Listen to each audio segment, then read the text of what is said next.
Since early 2026, flooding has once again become a serious threat to Jakarta residents.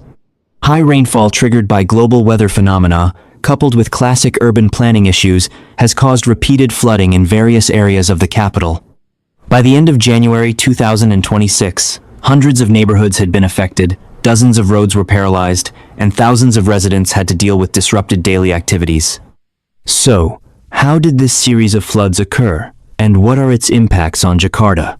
The Meteorology, Climatology, and Geophysics Agency, BMKG, has been issuing early warnings of extreme weather since early January 2026.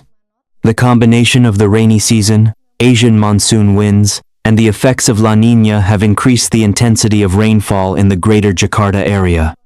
The BMKG has recorded moderate to heavy rainfall, occurring evenly, even over long periods, causing the ground to become saturated and major rivers to overflow. Carpentaria.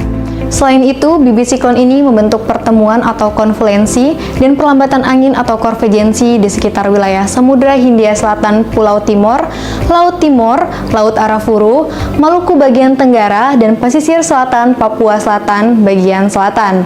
Kondisi tersebut mampu meningkatkan potensi pertumbuhan awan hujan di sekitar siklon tropis, bibit siklon tropis, daerah tekanan rendah, dan di sepanjang daerah konvergensi atau konfluensi tersebut. Untuk bagian barat Indonesia, diwaspadai terdapat potensi hujan disertai dengan petir di Padang, Bengkulu, Palembang, Bandar Lampung, Palangkaraya, dan Banjarmasin. Hujan sedang di Serang, Jakarta, dan Tanjung Selor. Terdapat juga potensi hujan ringan di Pekanbaru, Jambi, Pangkal Pinang, Tanjung Pinang, Pontianak, Samarinda, Bandung, Semarang, Yogyakarta, dan Surabaya. Kemudian, potensi berawan dan berawan tebal di Banda Aceh dan Medan.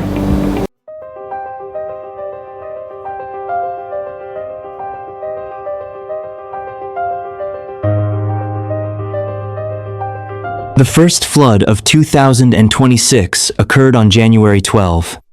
Heavy rain since early morning caused flooding in a number of areas in South Jakarta and North Jakarta. Data from the Regional Disaster Management Agency recorded at least 10 neighborhoods and more than 20 roads submerged in water, with heights reaching nearly 1 meter at several points. The immediate impact on the community was severe traffic congestion, disruption to public transportation, and disruption to school and office activities.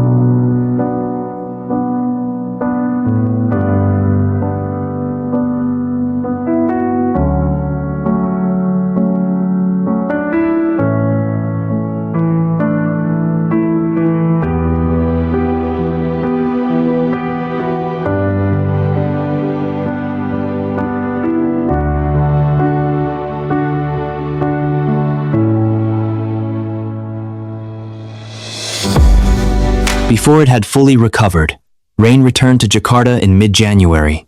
From January 17 to 18, 2026, continued rain caused flooding to reappear in a number of areas. Although the affected areas were more limited, this flooding marked a recurring pattern, short but intense rain immediately leading to flooding.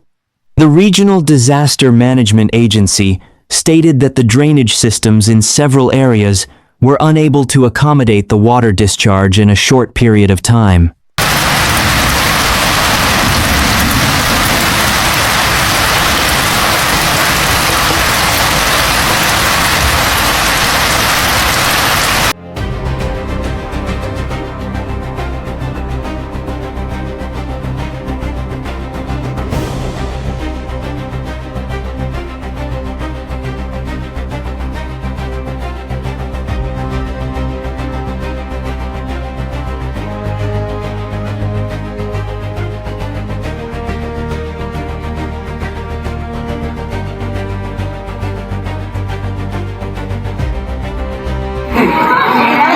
kondisi terparah nih ada di sini di Duri Kosambi, Pulau Indah Raya. Lihat ya, udah setengah bagian rumah tuh udah tenggelam. Ya. Air kurang lebih di sini setinggi sepinggang orang dewasa. The peak of the flooding occurred at the end of January 2026. Extreme rainfall over several consecutive days caused the Siliwang River to overflow. As a result, flooding submerged areas of East Jakarta such as Kebon Pala, Kampung Melayu, Kawang, and Sililitan. Dozens of neighborhoods were affected. In some locations, the water level reportedly reached more than 3 meters, forcing residents to be evacuated using rubber boats. Joint officers from the Regional Disaster Management Agency, the Indonesian National Army, the police, and volunteers were deployed to evacuate the elderly, children, and vulnerable groups. Akang sini dari orang apa ya? Oh iya udah sepaha.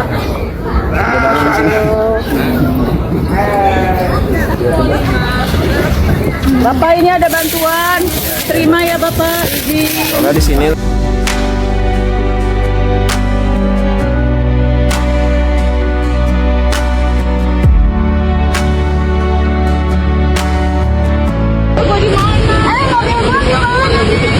Iya, yang sebelah sana mah nggak begitu parah ya, yang di ujung atas sana mah enggak ya. Kalau yang di sini parah.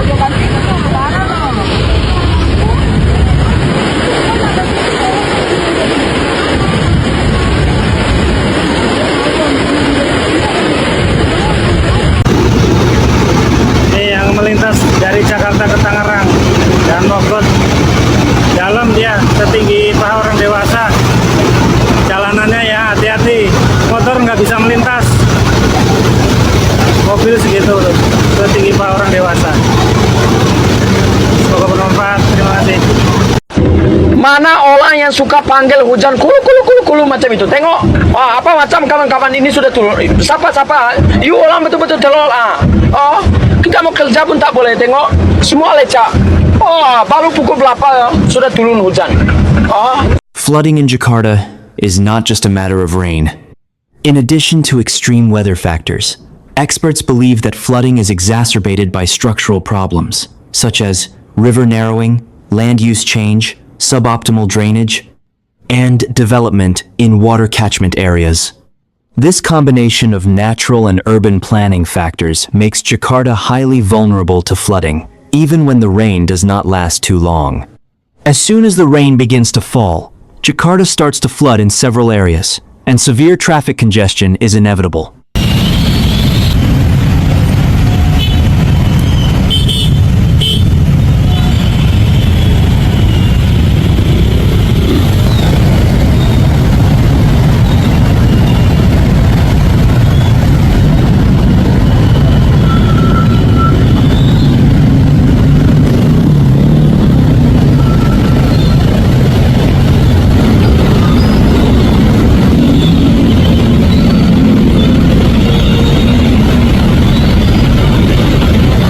The Jakarta provincial government has declared a state of alert in a number of areas, particularly North Jakarta, which is also threatened by flooding.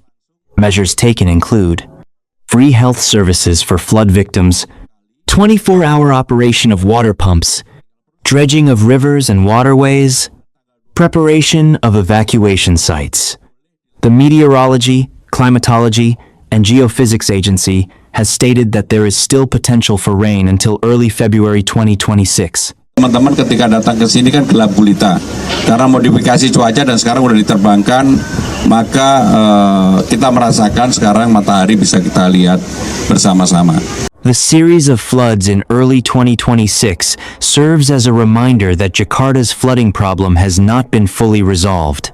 Without comprehensive improvements from upstream to downstream, flooding is likely to continue recurring every rainy season. Pasar, Palu, Gorontalo, Kendari, Ambon, Sorong, dan Merauke. Residents are advised to remain vigilant and follow official information from the government. We will continue to monitor flood developments in Jakarta. Thank you, and stay alert.